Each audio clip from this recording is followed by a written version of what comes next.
I walked through the tunnel last night with Juliet's wall and saw all the letters, and it was kind of overwhelming a little bit, because you see just, thousands of letters written in different languages, and just, all these people just writing these, confessing, their problems to complete strangers. What is it about love and this whole thing, so that we can just pour our hearts out on a letter and hand it to somebody and just hope that they'll point us in the right direction? Because it's just romantic. I mean, it's just something that makes you feel like you're doing something in order to find the answer. Whether or not you get the answer, it's not really the point. It's like, it's just, you're putting yourself out there. Like, just what I said, just opening yourself up to whatever comes your way. And I think that's what karma is about, and what, energy, and just, I don't know, I just find it easier to live when you're open to whatever happens, and just writing something and putting it out there, and asking for help is a big step in opening yourself up. I don't know if guys are allowed to write letters, but I have a letter that I'm going to bring down there later today when we shoot stand-up. So anything goes. Gary Winnick wrote a really long letter and got a response back. Really? Are you going to write a letter? I mean, I think I will. I don't know, why not? I didn't do it when I was living here, so I might as well do it now. Might as well. We'll see what they say. I'll let you read my letter, and then really? And then we'll see what they say. I don't know if you're allowed to let people read it. Oh, is it like a curse thing? No, I don't know. I mean, yeah, I guess you can let people read it. Never mind. I retract my offer. I don't want you to read my letter anymore. Okay, fine then. I don't want to read your letter.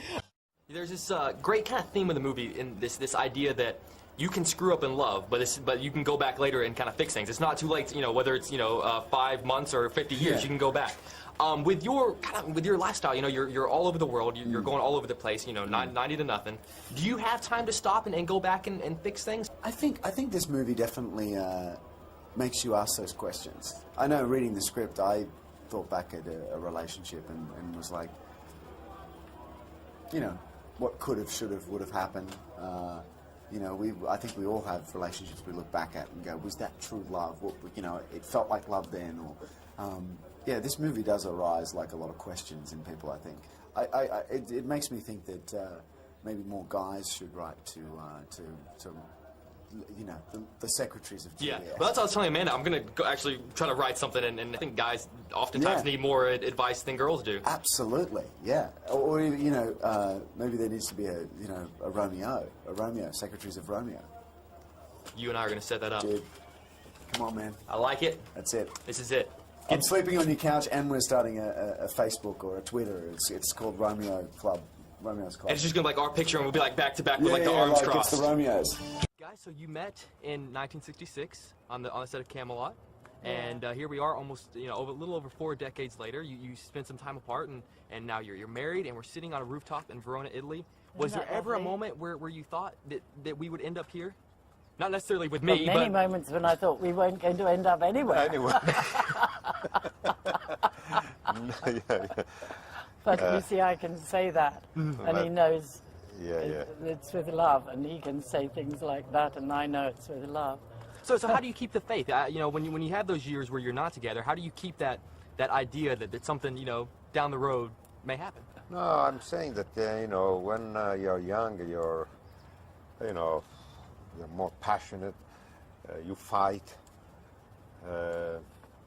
You have arguments. But when you're older, you're wiser. You have your passionate thing when you really, I'm in love, and you really are. And then you start thinking, but I wish he wouldn't do that, and I wish he wouldn't do that, and I wish, and somebody, a woman, I'm only speaking from a woman's point of view, you start trying to change the person you've fallen in love with. And it's so stupid. It is so stupid. So later on, you realize that you actually love the things you can't change in a person. So you should... Because you see them a different way. Love them because of the flaws instead of despite the flaws. So you find out that what you thought were things that you didn't like, actually you like very much, so maybe they weren't flaws. They're how somebody is. Maybe, and you come to love all the things that you used to fight about in the other person, Any tips for me as I progress through my life? I just recently turned 22. I'm trying to figure out this whole love thing.